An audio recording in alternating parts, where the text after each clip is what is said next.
मिथिला के लोगों ने कहा हमारी किशोरी जी से विवाह रचाने के लिए धरती पर आए, जाकी रही भावना जैसी। लेकिन पार्वती अम्बा ने जो भोलेनाथ से कथा पूछा तो उसमें केवल एक बात कहा, बहुत बड़ी बात पूछा, और उसी के लिए तुलसी बाबा ने श्री रामचरितमानस लिखा और यही कथा भोलेनाथ ने पार्वती अम्बा को सुनाई। ये बाबा हम कथा सुनना चाहते हैं। कहा ठीक है बैठो कथा सुनाता हूँ, कथा सुनाता हूँ। कहा लेकिन एक काम करिएगा बाबा, एक था राजा एक थी रानी, ये कहानी मत सुनाइए। कहानी सुनाइए तो कथा सुनाइए, एक था राजा एक थी रानी, यही कहानी में लोग सुनाते हैं। पौत्र बैठ गया तो कहा कि बेटा एक राजा था एक रानी थी। कहा ये कहानी नहीं सुनाना है। कहा फिर कथा जो सकल लोक हितकारी,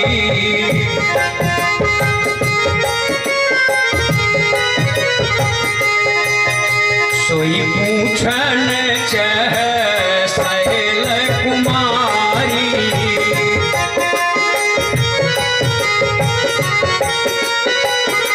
अच्छा मान लो विप्र हो गए, धेनु हो गए, सुर हो गए, संत हो गए, कौशल्या जी हो गई, भक्तों हित लागी, भगवान आए तो हम आप क्या हैं? हमारे आपके लिए भगवान नहीं आए।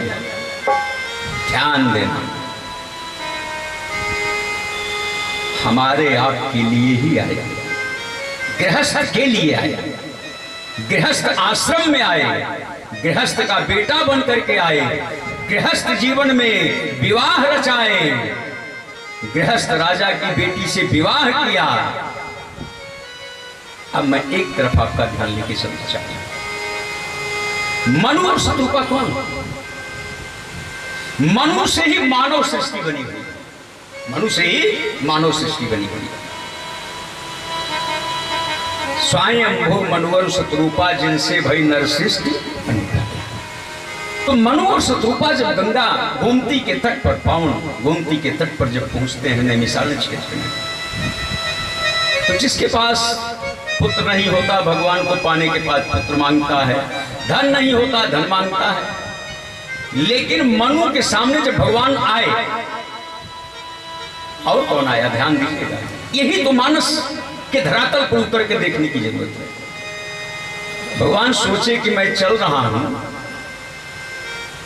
अंतर्यामी है, जान रहे हैं कि मनु मांगेगी क्या, बेटा मांगेंगे, तो बेटे के लिए इसी समय बहू भी लेते चले दिखा दे, ये भी पसंद करेंगे।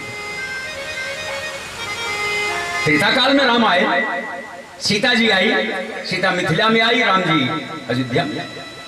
लेकिन मनु और शत्रुपा के सामने सीता और राम दोनों आए नैमिषारण्य क्षेत्र में।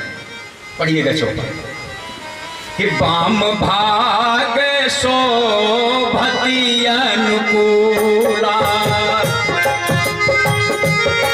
राम और सीता दोनों आए नैमिषारण्य क्षेत्र में। भगवान को पाने के बाद मनु ने मांगा, चाहो तुम्हें समान सुख, आप जैसा बेटा चाहता हूं। क्यों? बेटा नहीं था, मामूली बेटा था।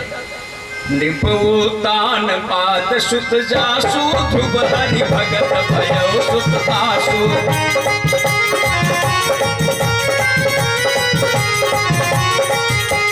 लघु सुत नाम प्रिय व्रत लाही, वेद पुराण प्रसंग सहि जाही।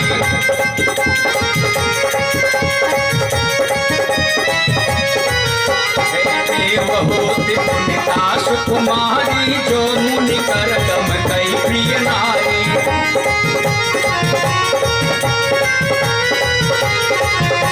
तो बेटे उत्तानपाद और प्रियव्रत, एक बेटी नाम था देवहूति, जिसका विवाह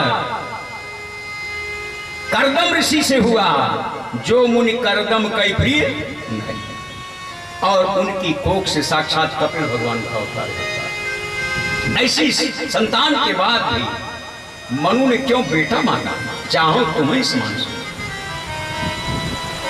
इसी से सिद्ध हो जाता है कि भगवान आए तो गृहस्थ के लिए, मानव के लिए आए, मानव बन करके आए कि एक आदर्श जो आप समाज में स्थापित करके चले जाएंगे धरती पर।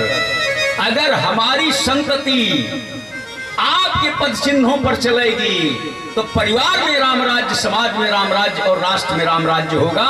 इसलिए चाहूं तुम्हें समान सुख, क्योंकि हमारी संतति ये संपत्ति के लोभ में पड़ करके भाई भाई को नहीं पहचानेगा, बेटा बाप को नहीं पहचानेगा, बाप बेटा को नहीं पहचानेगा, पत्नी को नहीं, पति पत्नी को नहीं, राजा प्रजा को नहीं पहचानेगी, प्रजा राजा को नहीं पहचानेगी, मित्र मित्र को नहीं पहचानेगा, शत्रु शत्रु को नहीं पहचानेगा।